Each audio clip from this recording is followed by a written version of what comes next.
Hello everyone, welcome back to another Rome Reacts. We are here today to watch another video. This is the part 3 of the Horus Heresy series by Wizards and Warriors. So we're going to be giving a continuation to giving ourselves like the insight of it, understanding what's going on, and just really just diving in with this and just figuring out the full-on history of like how it all came together.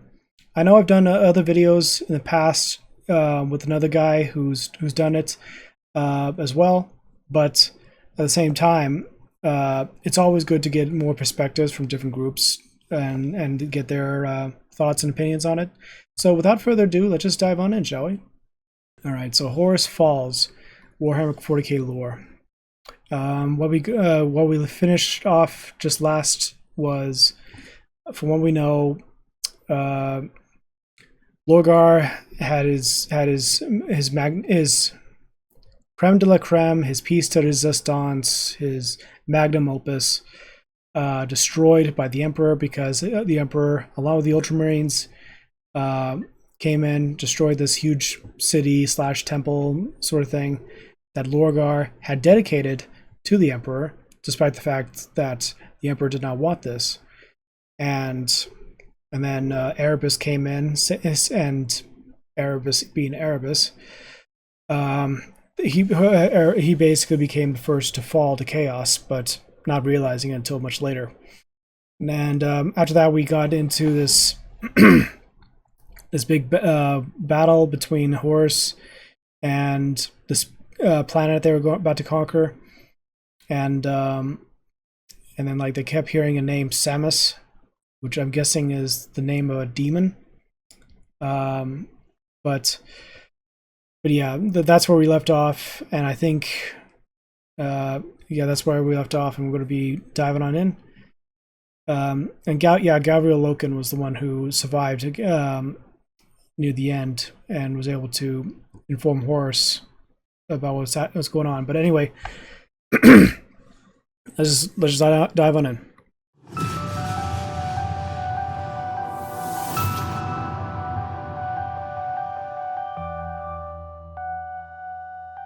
The long preparations of chaos have come to their final phase. The stage was set. Seeds of chaos landed on fertile soil surrounding Horus Lupercal. The heavy burden of leadership, combined with a few blunders, had taken its toll on Horus. Erebus, the man who had already corrupted a Primarch, was attempting to do it one more time. But there was no time or room for error. Will he be able to accomplish such a daunting task? Welcome to our series on Warhammer 40k and the Horus Heresy, explaining the origins of the Imperium and Chaos. This third video will explore Horus's failed campaigns and Erebus's plot. There's a lot of detail in the Warhammer 40k universe, and if you want to make your own universe with anything like this level of fidelity, we recommend using the world-building tools from our sponsor World Anvil. This is a program that manages a creative world. Its history, people, creatures, places, factions, and relationships, all interlinked in a single, easy-to-use database that functions like a wiki for your world, making writing new content that's cohesive and immersive simple.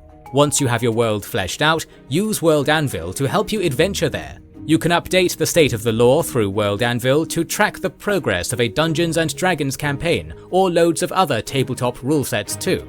Alternatively, use the resources as a database for writing a novel. You can do the writing inside World Anvil to link everything up with the lore and design materials. This makes collaborating extra easy, as other writers can see what the official canon currently is at any time, and work together with a coherent central picture. This also makes it easier to show off to other people, since everything they need will be right there for them to browse.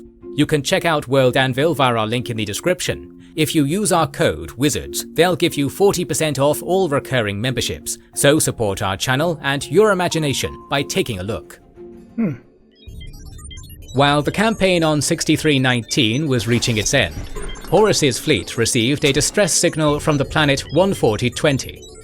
From there, a small fleet of Blood Angels was sending a series of SOS messages that, over time, were becoming gradually incoherent, until the last signal consisted only of one sentence: "This planet is murder." The War Master sent full force to this seemingly cursed planet to investigate.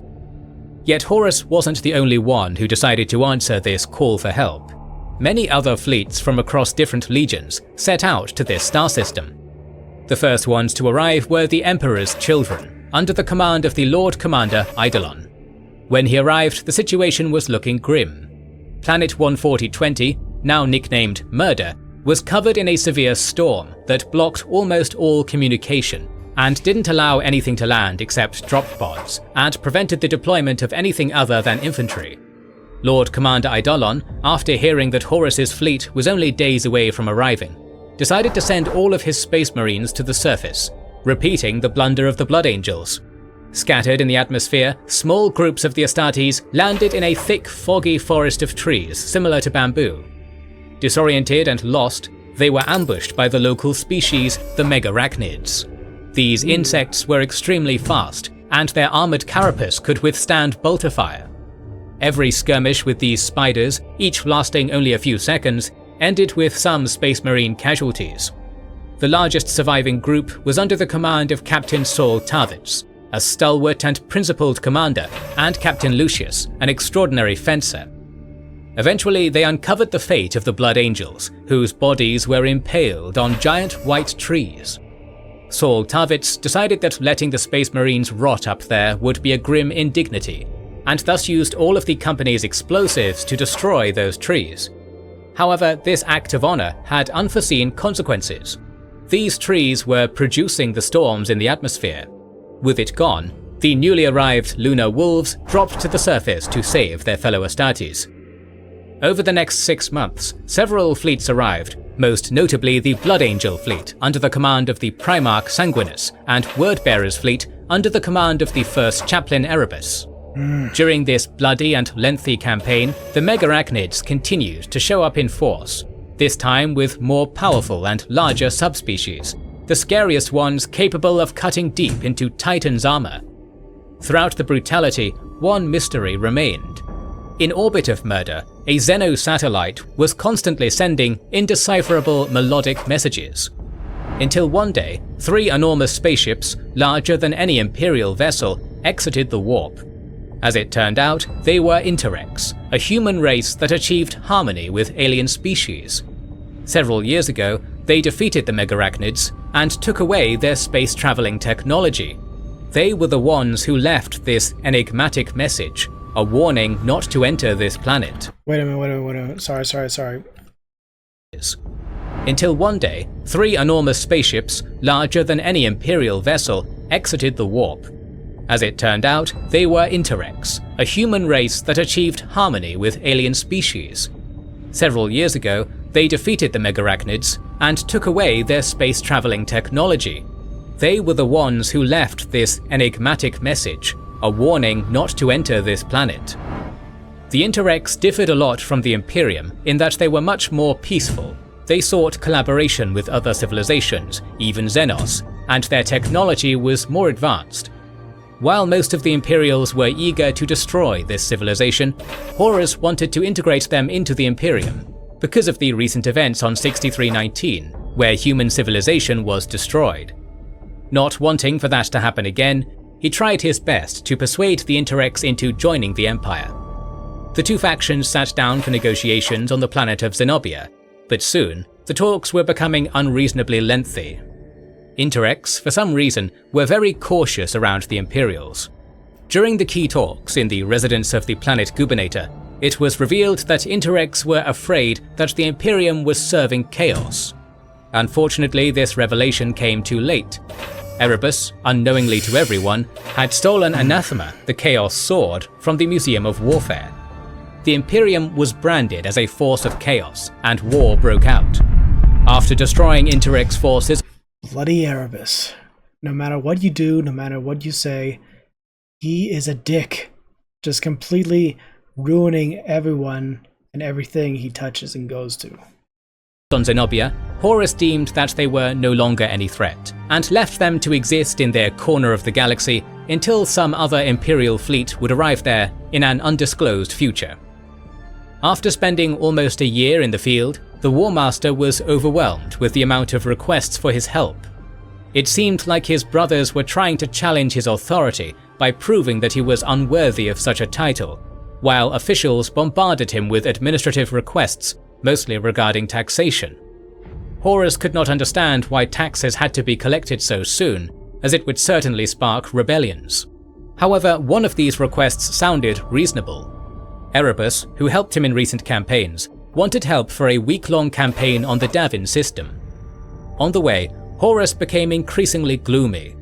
The failure to bring two human civilizations to the Imperium, the pointless war on the planet Murder, and the ongoing and never-ending political struggle took a toll on his mental health.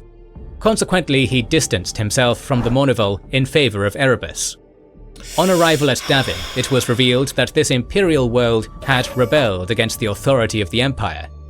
This was the first time such a thing had happened, but due to the charismatic persuasion of Erebus, Horus himself led his forces onto the planet's moon where the traitors resided. The force consisted of 1,000 Space Marines and 3 Titans, with the rear being protected by Imperial Guardsmen. En route to the moon, a message was heard on the Vox radio. The same voice that was heard on 6319 spoke ominous messages. This time, Samus spoke to kneel before Nerglith, yet before it could devastate morale, it was isolated on an unused radio frequency, and its place of origin was tracked, a feat which had not been possible last time. Subsequently, the army landed close to the signal center. The surface, which 60 years ago was a cold desert, was now a rotting swamp, emitting gas which created a thick toxic fog. During the advance, the force started to break formation due to low visibility. Suddenly, rotting corpses rose from the murky water. Chaos ensued. The depth of the swamp began drowning men.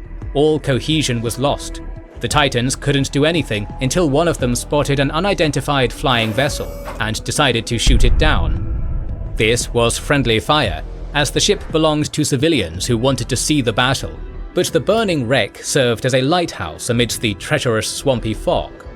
Now rallied, the Astartes reached the command post of the enemy without much resistance. On the surface lay a crashed Imperial ship, left on Davin as part of a garrison. Titans bombarded the hull, creating entrances for the Space Marines. The forces were split to enter the ship from 4 sides, while 2 companies guarded the entrance. Horus rushed directly to the bridge. On the way, the damaged ship started to collapse and flipped on its side. At this moment, the corpses renewed their offensive, this time bolstered by horned demons. The situation was grim. Inside, scattered forces couldn't establish communications, while on the outside, the soldiers ran out of bullets. The battle was decided on the bridge. There, Horus dueled and killed the traitor Eugen Temba, but not before being wounded. In the moment of the traitor's death, all rotten forces lost their lives instantly. While regrouping in front of the destroyed ship, Horus collapsed, his seemingly small shoulder wound insistently bleeding, with any attempt to patch it not working. Horus was transported on his flagship, where hundreds of civilians were waiting for his triumphant return. Instead, they were met with a stampede of Astartes, who didn't even slow down as they created a path for the unconscious Warmaster. Even with the full might of Imperial healing, the only thing achieved was the buying of time. Gavial Lokan, with Tarik Togaden, went to the surface to recover the blade that wounded Horus. They discovered that it was the blade that was stolen from the Interrex, and that the only person it could belong to was Erebus. Terrified by their discovery, they rushed back to the ship, only to discover that Horus was not there. While they were absent, Erebus, founder of the Lunar Wolves Warrior Lodge, called an emergency meeting. He convinced the remaining 2 members of the Mournival to send Horus to the Temple of the Serpent on Davin's surface, where ritual healing could bring even the dead to life. In the next 9 days, the fate of the Warmaster would be known. Behind the closed doors, Horus was being given visions from Chaos. Yet he had a defender, Magnus the Red, who was confident that he would be able to defeat Chaos influence. In his dream, Horus saw a beautiful world full of nature that was being transformed into industrial hell. Lost wolves started chasing him, reminding him of his identity as the Lunar Wolves Primarch. He was then guided by Sejanus, his dead advisor, who in fact was Erebus in disguise. Horus was shown visions of the future, where the Emperor was a god of mankind, where entire worlds existed for the single goal of worshipping the Emperor, where beside the Emperor only 9 Primarchs stood, and Horus was not among them. He was then shown a vision of the past.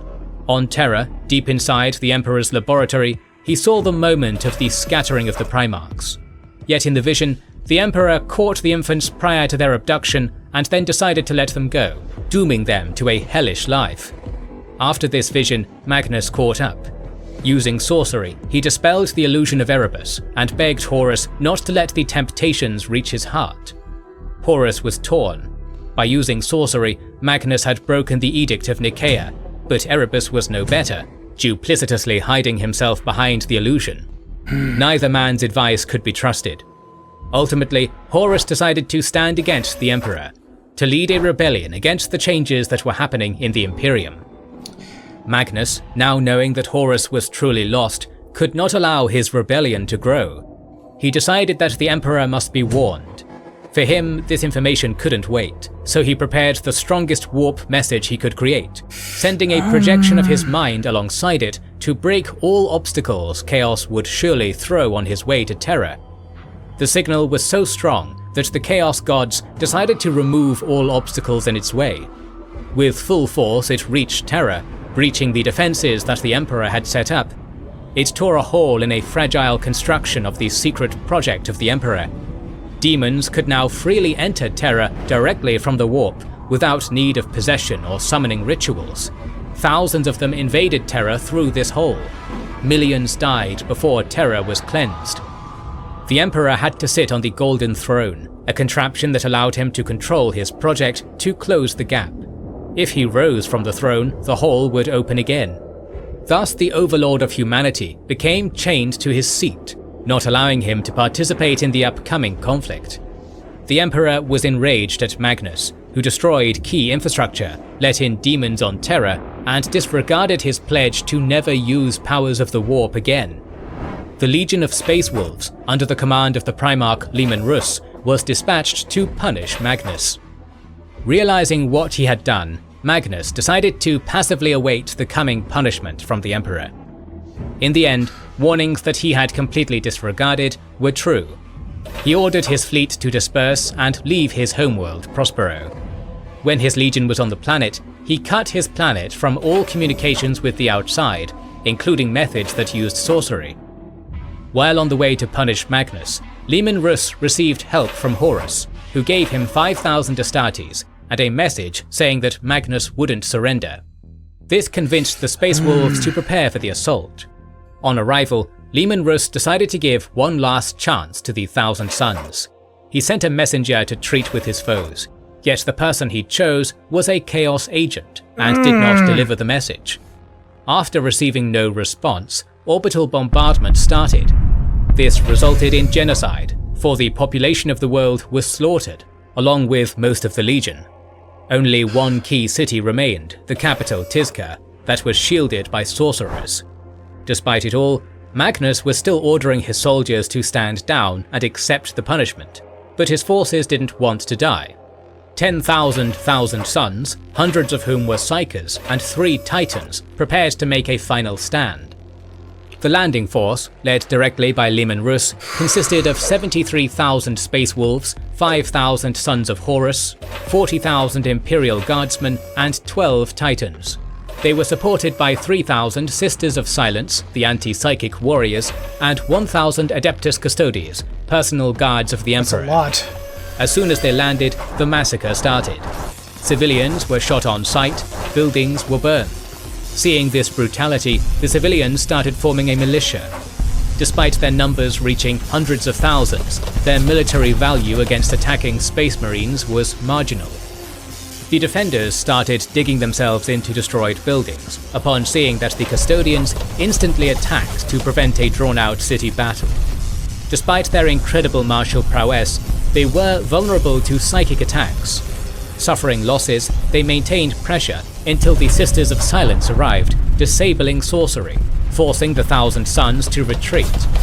The first line of defense was broken, yet an ace from the sleeve was pulled. The Titans, shielded by a team of Psykers, could freely attack without any damage being dealt in return. Space Wolves that were too eager to chase retreating forces were struck by both psychic attacks and Titan fire. The defenders were losing too much ground in their retreat, but if they could hold out for a little longer, Magnus would join the battle and maybe even save them. To that end, the wedge formation under Leman Russ had to be stopped. Daring attacks were made, and powerful spells were slung, but Primarchs were resistant to these sorts of attacks. In the end, the counter-offensive was crushed. To make matters worse, overusing powers of the Warp, already weakened by the presence of the Sisters of Silence, brought Chaos powers into the Thousand Suns sorcery. Soon, psychic augmented machines started malfunctioning, the most devastating being the explosions of the Titans. With the Titans destroyed, all remaining forces retreated to the pyramid where Magnus resided, and all civilians were evacuated. Finally, in the last moment of battle, Magnus joined the fight. His powerful sorcery killed hundreds until Leman Russ arrived. Even resistant to sorcery, he felt the impact of Magnus's attacks. After a fierce duel, Leman broke Magnus's spine. Dying on the floor, Magnus heard the call from the Warp. The voices of Chaos promised that he and the remainder of his legion would survive if only he would pledge his servitude to the Chaos god Tzeentch.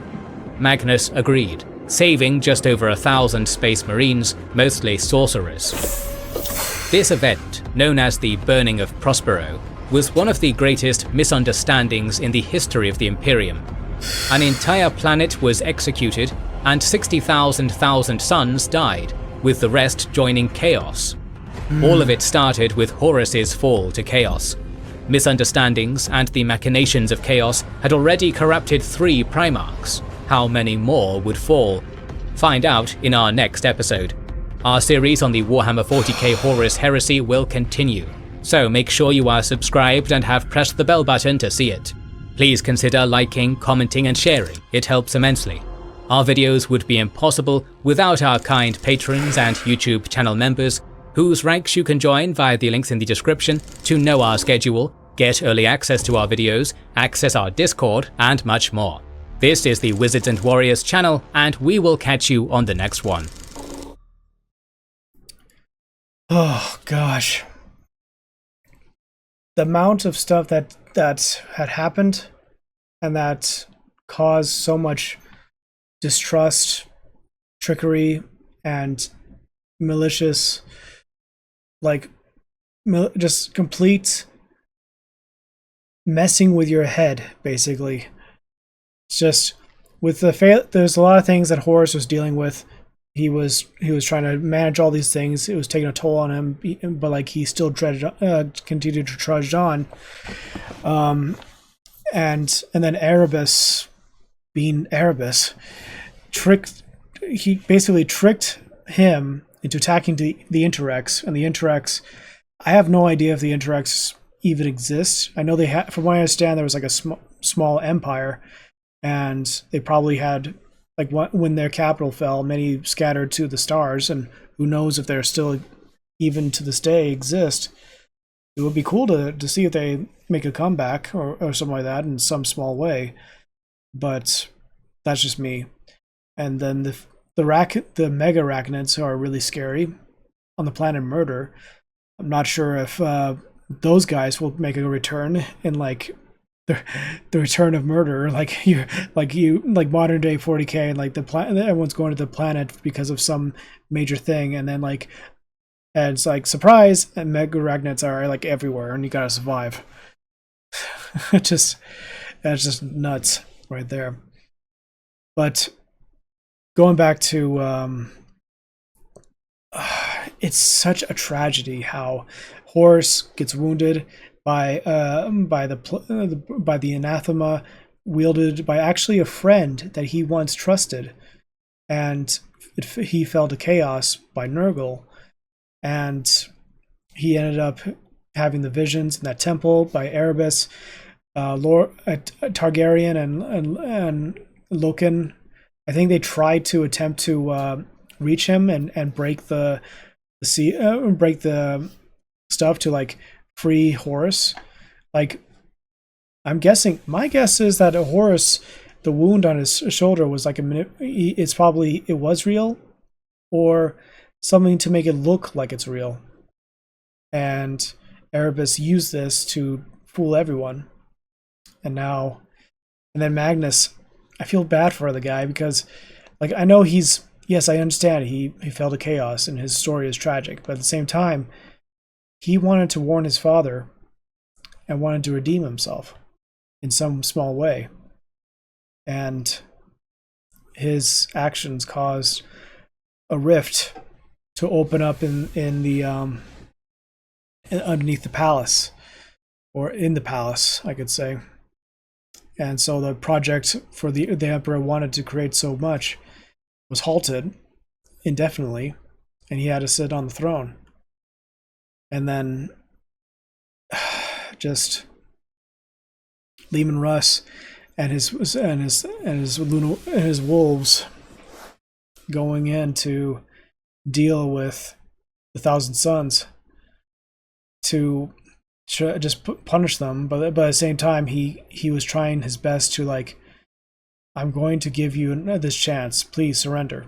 But chaos being chaos, it just a series of misunderstandings, and Magnus paid for it with his life, but then Tzeentch basically seized him and his Thousand Sons, and he ended up falling to chaos. So I know there's the joke that Magnus did nothing wrong, but when you think about it, like, in his perspective, like what he went through and what he was hoping to achieve and do, there's just a lot to take in. So yeah, there's knowing how the story's going to be progressing. It's going to be really tricky to follow what's going to happen next because there's so much stuff happening at once, and like little side stories here and there that tie it all together in some small way. All right, that's it for me, guys. I hope you enjoyed this long reaction of mine. I swear to you, Warhammer 40k, the Horus Heresy, absolutely brilliant, absolutely amazing, and I have much respect for the creators and writers who made this story, who made it all possible. I'll leave a link for Wizard of Warriors over here, something random over here, and you can check that subscribe button. We'd love to have more subscribers. The more, the merrier.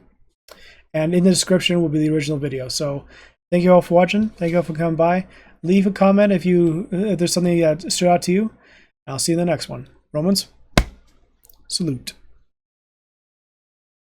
If you like Romans content and wish to see more, like and subscribe to continue to support the channel.